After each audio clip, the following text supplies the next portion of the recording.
আসসালামু আলাইকুম প্রিয় শিক্ষার্থীরা, আশা করি ভালো আছো, সুস্থ আছো। প্রতিদিনের ন্যায় অনলাইন ক্লাসে আজকে আমি তোমাদের মেকানিক্যাল ষষ্ঠ সেমিস্টারের থার্মোডাইনামিক্স অ্যান্ড হিট ইঞ্জিন বইয়ের নবম অধ্যায় থেকে গ্যাসের এনট্রপি এবং এনথালপি আমি তোমাদের আগের দিন ক্লাসে দেখাইছিলাম এবং ওই অধ্যায় থেকে একটা ম্যাথ তোমাদের একটা গাণিতিক সমস্যার সমাধান করে দেখাইছিলাম। আজ আমি তোমাদের সুবিধার জন্য, বোঝার জন্য বা তোমরা যাতে ভালো করে ম্যাথের সমাধান করতে পারো সেজন্য আমি তোমাদের আজকেও একই অধ্যায় থেকে একই নিয়মের একটা ম্যাথ গাণিতিক সমস্যার সমাধান করে দেখাবো। আশা করি তোমাদের জন্য খুব উপকার হবে, কারণ আমি আগের দিন ক্লাসে তোমাদের হচ্ছে একটা অঙ্ক করে দেখাইছিলাম। আজকে ঠিক একই নিয়মের একটা অঙ্ক আমি তোমাদের দেখাবো, সাথে দেখাবো ইম্পালস ও রিয়াকশন টারবাইনের মধ্যে পার্থক্য। তাহলে আজকে আমরা জেনে নিব যে আমাদের পাঠ্য বিষয় কি, গাণিতিক সমস্যার সমাধান, এবং আরেকটা হচ্ছে ইম্পালস ও রিয়াকশন টারবাইনের মধ্যে যে পার্থক্য আছে সে পার্থক্যটা আমরা জেনে নিব। তাহলে আমরা প্রথমে চলে যাব অঙ্কে। অঙ্ক করতে গেলে প্রথমে আমাদের অঙ্কটা তুলে নিব আমরা, যে আমাদের অঙ্কে কি বলতেছে। বলছে 0.28 মিটার কিউব আয়তনের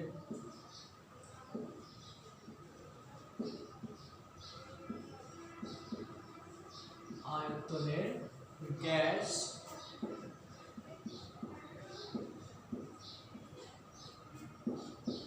(10.5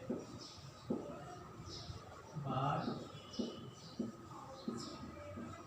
চাপে এবং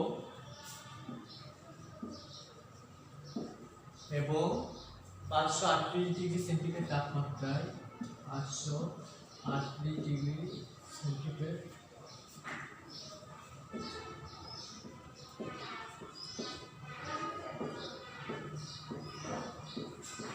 তাপমাত্রায় আছে।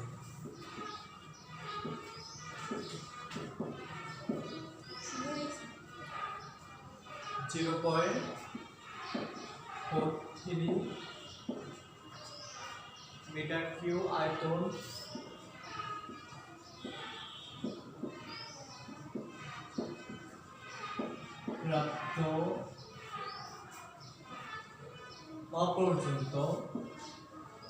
প্রাপ্ত হওয়া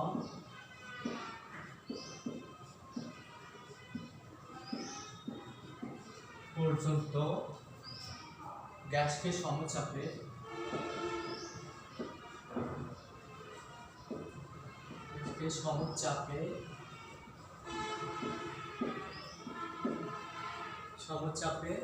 সম্প্রসারিত করা হলো।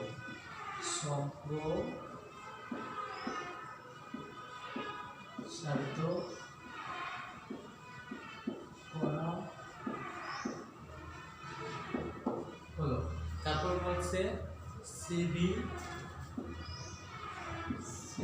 সমান দেওয়া আছে, অর্থাৎ সিবি এর মান আমাদের দিয়ে দিচ্ছে 0.69 কিলোজুল পার কেজি কেলভিন। তারপর এবং আর এর মান দিয়ে দিচ্ছে, এবং আর সমান দিয়ে দিচ্ছে 287 জুল কেজি কেলভিন হয়। তবে এন্ট্রপির পরিবর্তন দেখো, এন্ট্রপি পরিবর্তন নির্ণয় করো।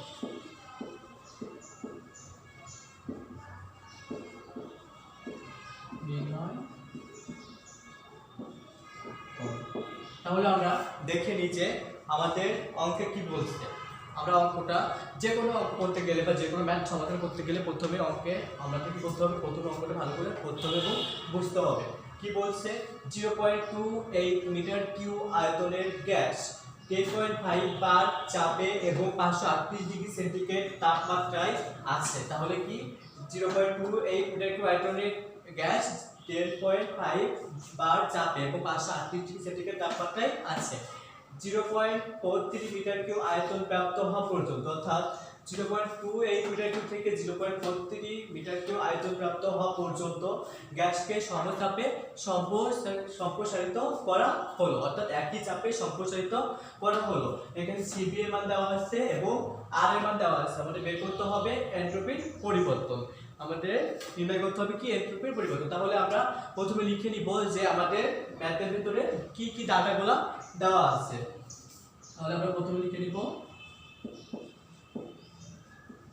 দেওয়া আছে, কি কি দেওয়া আছে দেখো। প্রথমে দেওয়া আছে 0.28 মিটার কিউব আয়তন, অর্থাৎ প্রাথমিক আয়তন দেওয়া আছে V1 সমান সমান কি দেওয়া আছে 0.28 মিটার কিউব, 0.28 মিটার কিউব।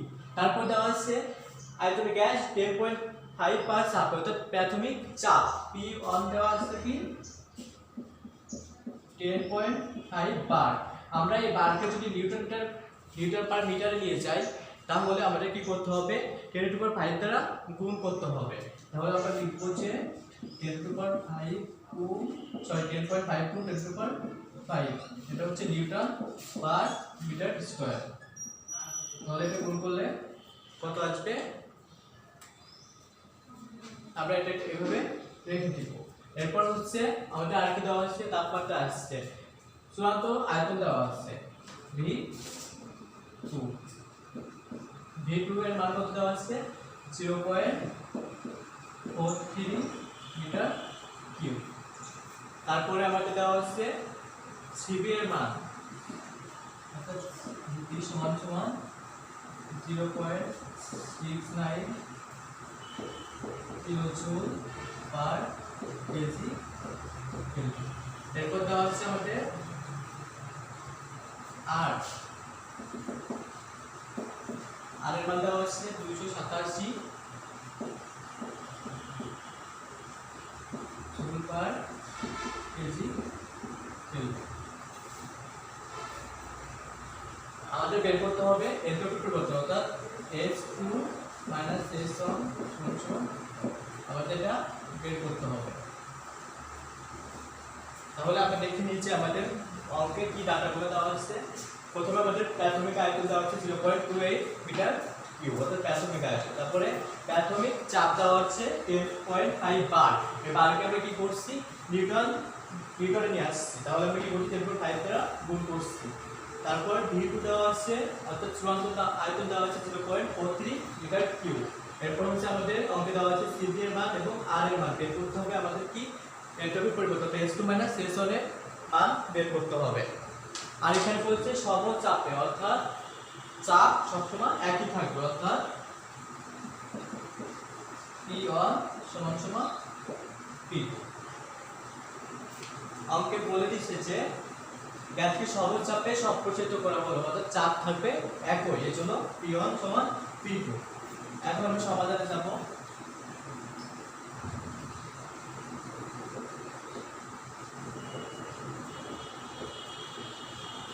সমাধান আমরা জানি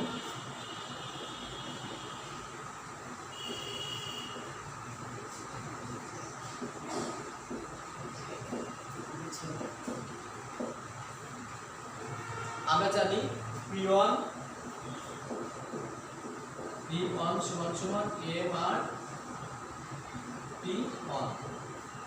আমরা সূত্র কি জানি P1 সমান সমান MR P1। এখান থেকে আমরা কিছু মান বের করব, M এর মান বের করব। M এর মান বের করলে আমাদের কি থাকবে P1 V1 বাই হচ্ছে P1। এখানে আমরা কি করব P1 এর মান আমরা জানি 10⁴, অর্থাৎ 10 × 5 গুণ 10⁵। তারপরে V1 এর মান আমরা জানি 0.28 আর নিচে আছে P1 এর মান হচ্ছে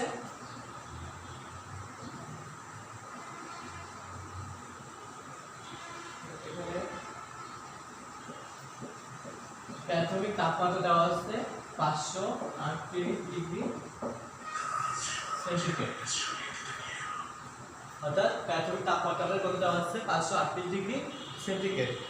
এটা আমরা কি করব কেলভিনে নিয়ে আসবো। তাহলে আমরা কি করব 538 যোগ 273 হবে 811 কেলভিন। তাহলে আমরা T1 এর মান কত পেলাম 811। এটাকে আমরা ক্যালকুলেটরে ক্যালকুলেশন করলে যে আনসারটা আসবে সেটা হচ্ছে 1.26 কেজি। আমি আবারও বলছি সূত্রটা কি ছিল P1 B1 equal MR T1। এখান থেকে আমরা M এর মান বের করতে থাকি কি P1 B1 বাই T1। এখন P1 এর মান আমরা জানি কি দেওয়া আছে যে 10.5 গুণ 10⁵ তারপরে B1 এর মান দেওয়া আছে কি 0.28 0.28। এরপর হচ্ছে T1 এর মান হচ্ছে কি যে T1 মানে প্রাথমিক তাপমাত্রা 538 ডিগ্রি সেন্টিগ্রেড দেওয়া আছে। আমরা সেন্টিগ্রেড থেকে যদি কেলভিনে নিই তাহলে আমরা কি করব যে 273 যোগ করব, অর্থাৎ 538 যোগ 273 এটা আসবে কত 811 কেলভিন। এই যে T1 এর মানটা 811 কেলভিন। এটা পুরোটা ক্যালকুলেটরে ক্যালকুলেশন করলে আমাদের উত্তর আসবে 1.26 কেজি। আবার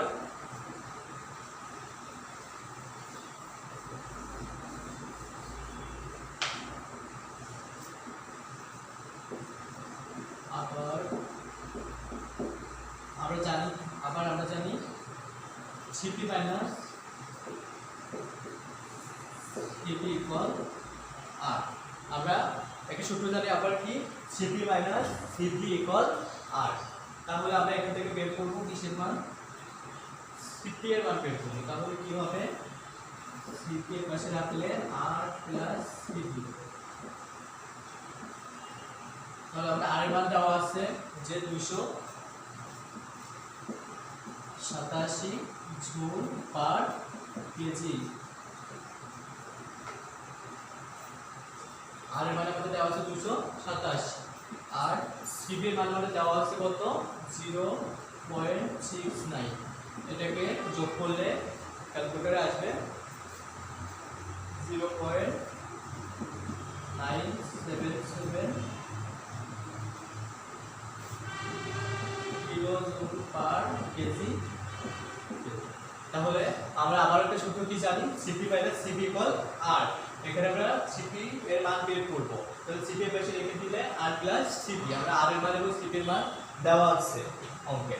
তাহলে আমরা যোগ করছি মান আছে কত 0.977 কেজি পার কিলোজুল পার কেজি কেলভিন।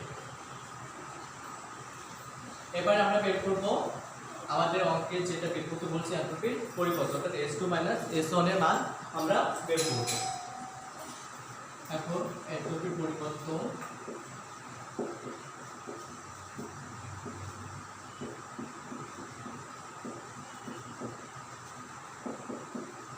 কত S2 মাইনাস S1 সমান সমান 2.3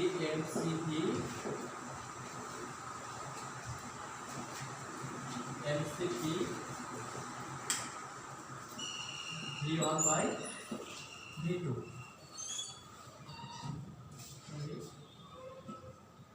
V2 by V1।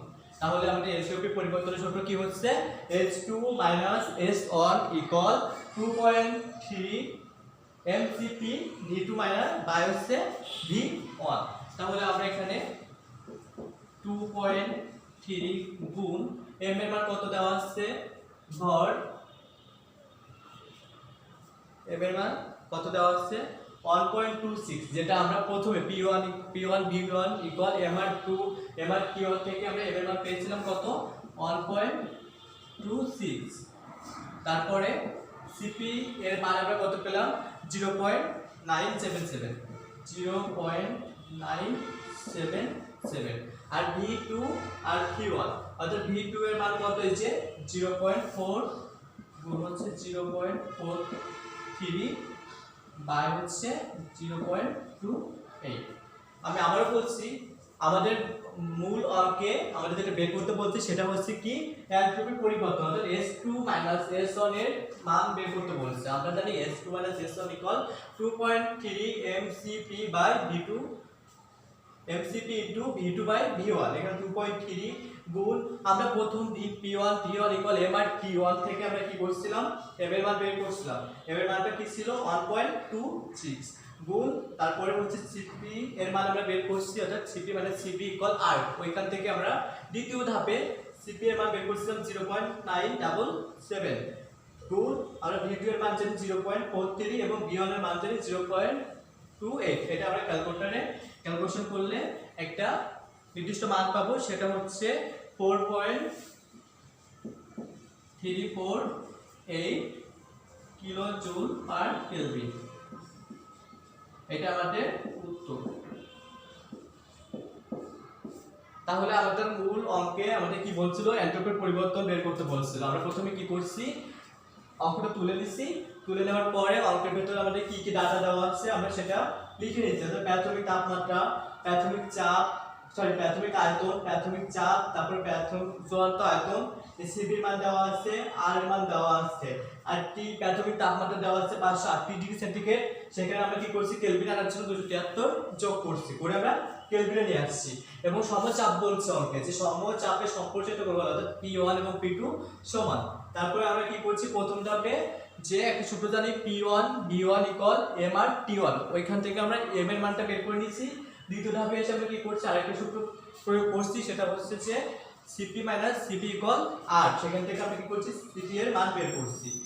লাস্টে আমাদের যেটা বের করতে বলছে S2 - S1 অর্থাৎ এর পরিবর্তন, সেটা সূত্র হচ্ছে কি 2.3 mcp by v2 by mcp গুণ v2 বাই v1। সেখানে আমরা ডাটাগুলো মান বসাইছি, বসার পরে ক্যালকুলেশন করে আমাদের নির্দিষ্ট একটা উত্তর পেয়ে গেছি। তাহলে আমাদের এই ম্যাথের উত্তরটাই হলো 4.348 কিলো জুল পার কেলভিন। এখন আমরা যেটা জানবো সেটা হচ্ছে ইম্পালস এবং রিঅ্যাকশন টারবাইনের মধ্যে যে পার্থক্যটা সেটা আমরা জেনে নেব। ইম্পালস ও রিঅ্যাকশন টারবাইনের মধ্যে যে পার্থক্য আছে আমরা সেই পার্থক্যটা এখন দেখব।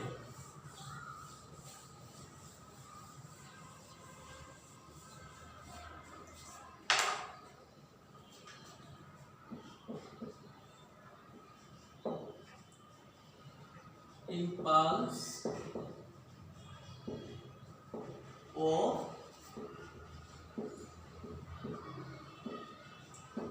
রিঅ্যাকশন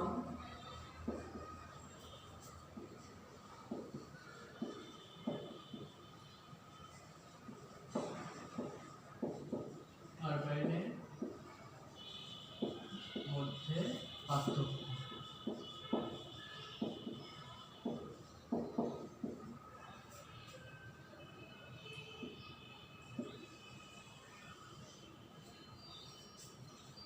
ইম্পালস ও রিঅ্যাকশন টারবাইনের মধ্যে যে পার্থক্যটা আছে সেটা আমরা জেনে নেব। প্রথমে হচ্ছে আমরা দিব ইম্পালস টারবাইন। ইম্পালস টারবাইন, তারপর হচ্ছে রিঅ্যাকশন টারবাইন।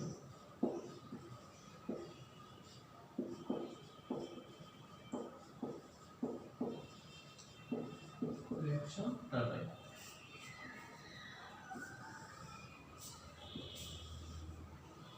এখন আমরা জানবো ইম্পালস এবং রিঅ্যাকশন টারবাইনের মধ্যে কি পার্থক্য থাকতে পারে। ইম্পালস টারবাইনে কি হয়, এতে শুধু গতিশীল ব্লেড ব্যবহার করা হয়। ইম্পালস টারবাইনে কি হয়, শুধুমাত্র একটা গতিশীল ব্লেড ব্যবহার করা হয়। এতে শুধুমাত্র একটি গতিশীল ব্লেড ব্যবহার করা হয়।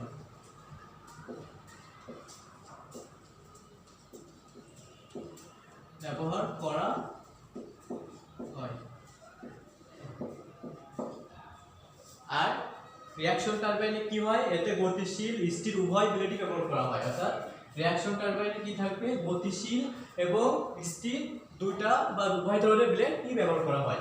কিন্তু ইম্পালস টারবাইনে শুধুমাত্র একটি গতিশীল ব্লেড ব্যবহার করা হবে, এখানে কোনো স্থির ব্লেড থাকবে না। কিন্তু রিঅ্যাকশন টারবাইনে কি থাকবে, এতে গতিশীল ও স্টিক উভয় ব্লেড ব্যবহার করা হয়।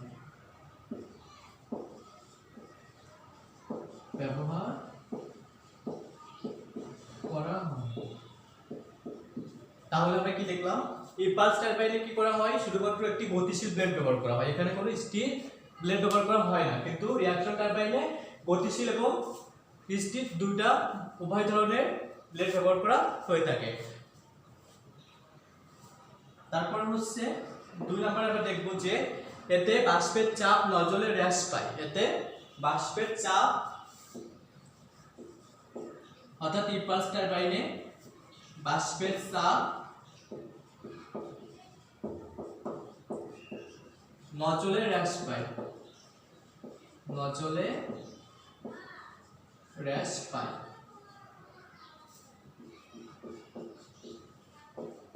আর রিঅ্যাকশন টারবাইনে কি হবে, এতে কার্যকরী পদার্থের চাপ উভয় ব্লেডে হ্রাস পায়। এতে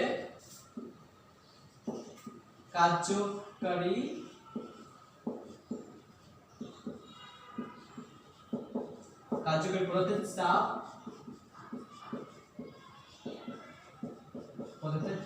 উভয় ব্লেডে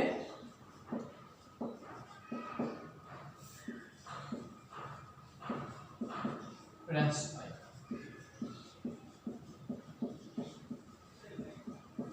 তাহলে কি দেখলাম আমরা, দ্বিতীয় পার্থক্য কি ছিল, ইম্পালস টারবাইনে বাষ্পের চাপ হচ্ছে কিসে, নজলে হ্রাস পায়। আমাদের টারবাইন হচ্ছে বাষ্প দ্বারা পরিচালনা করা হয়, এই জন্য বলছে এতে বাষ্পের চাপ নজলে হ্রাস পায়। আর রিঅ্যাকশন টারবাইনে যে কার্যকরী পদার্থ ব্যবহার করা হয়, অর্থাৎ রিঅ্যাকশন টারবাইনে যে পদার্থ ইউজ করি আমরা, সেটা কি কয়, এই উভয় ব্লেডে হ্রাস পায়, অর্থাৎ স্থির এবং গতিশীল ব্লেডে হ্রাস পাবে। তারপর 3 হচ্ছে এটা বাষ্প টারবাইন হিসেবে কাজ করে। বাষ্প টারবাইন হিসেবে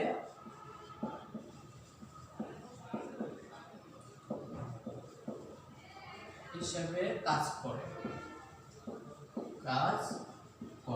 তাহলে ইম্পালস টারবাইন কি করে, এটা বাষ্প টারবাইন হিসেবে কাজ করে। আর রিঅ্যাকশন টারবাইন হচ্ছে কি পানি ও বিদ্যুৎ প্রকল্পে ব্যবহার করা হয়ে থাকে। তাহলে কি এটা সাধারণত পানি বিদ্যুৎ প্রকল্পে ওয়াটার টারবাইন হিসেবে কাজ করে। তাহলে এটা পানি ও বিদ্যুৎ প্রকল্পে কি করবে, ওয়াটার টারবাইন হিসেবে কাজ করবে। ওয়াটার টারবাইন হিসেবে কাজ করে।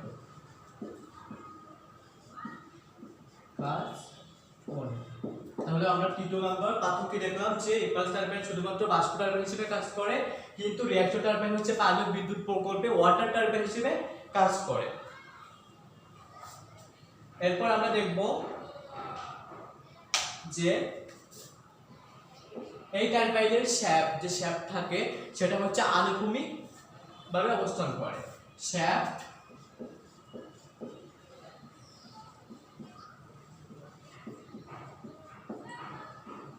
আনুভূমিক ভাবে অবস্থান করে।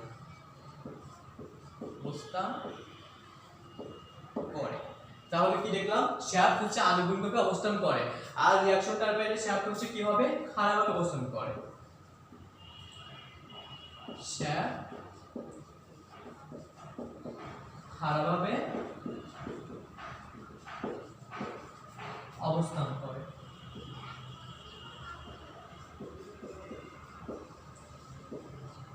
তাহলে 4th নম্বর পার্থক্য কি ছিল, যে ইম্পালস টারবাইনের শ্যাফট আনুভূমিকভাবে অবস্থান করে এবং রিঅ্যাকশন টারবাইনের শ্যাফট কি হবে, এটা খাড়াভাবে অবস্থান করে।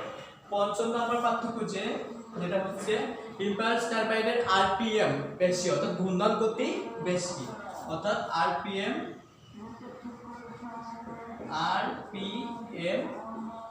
বেশি। আর রিঅ্যাকশন টারবাইনে আরপিএম কম। আর পিএম কম। তাহলে আমরা পাঁচটা পার্থক্য দেখলাম ইম্পালস ও রিঅ্যাকশন টারবাইনের মধ্যে যে পাঁচটা পার্থক্য সেটা আমরা দেখলাম। প্রথম পার্থক্য ছিল হচ্ছে এতে শুধুমাত্র একটি গতিশীল ব্লেড ব্যবহার করা হয়, অর্থাৎ ইম্পালস টারবাইনে শুধুমাত্র একটি গতিশীল ব্লেড ব্যবহার করা হবে। কিন্তু রিঅ্যাকশন টারবাইনে দেখো, এতে রিঅ্যাকশন টারবাইনে কি হয়, এতে গতিশীল ও স্থির উভয় ব্লেড ব্যবহার করা হয়ে থাকে। তারপরে হচ্ছে দ্বিতীয় নম্বর পার্থক্য ছিল এতে বাষ্পের চাপ নজলে হ্রাস পায়, এতে বাষ্পের চাপ কি করবে, নজলে হ্রাস পাবে। আর রিঅ্যাকশন টারবাইনে কি হয়, যে কার্যকরী পদার্থ ব্যবহার করা হয় তার চাপ উভয় ব্লেড হ্রাস পায়, অর্থাৎ গতিশীল এবং স্থির ব্লেডের উভয় ব্লেডে হ্রাস পাবে। তারপর তৃতীয় পার্থক্য ছিল এটা বাষ্প টারবাইন হিসেবে কাজ করে, অর্থাৎ ইম্পালস টারবাইনকে বলা হয় বাষ্প টারবাইন। আর রিঅ্যাকশন টারবাইন হচ্ছে বিদ্যুৎ ও পানি উৎপাদন প্রকল্পে ওয়াটার টারবাইন হিসেবে কাজ করে।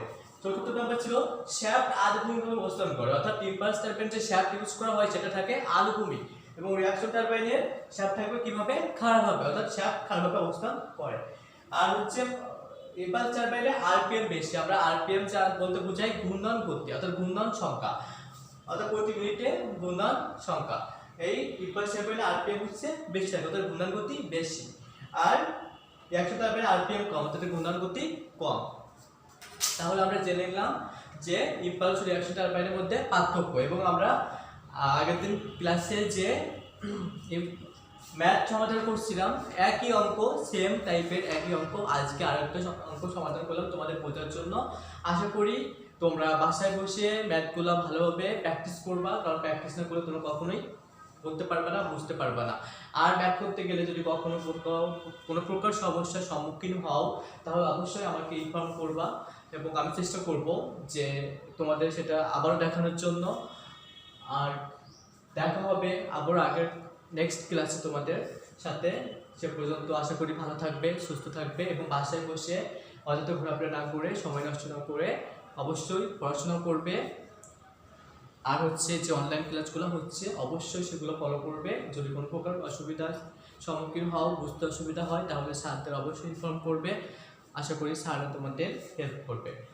তো প্রিয় শিক্ষার্থীরা, আজ এ পর্যন্ত। আশা করি ভালো থাকবে, সুস্থ থাকবে। আল্লাহ হাফেজ।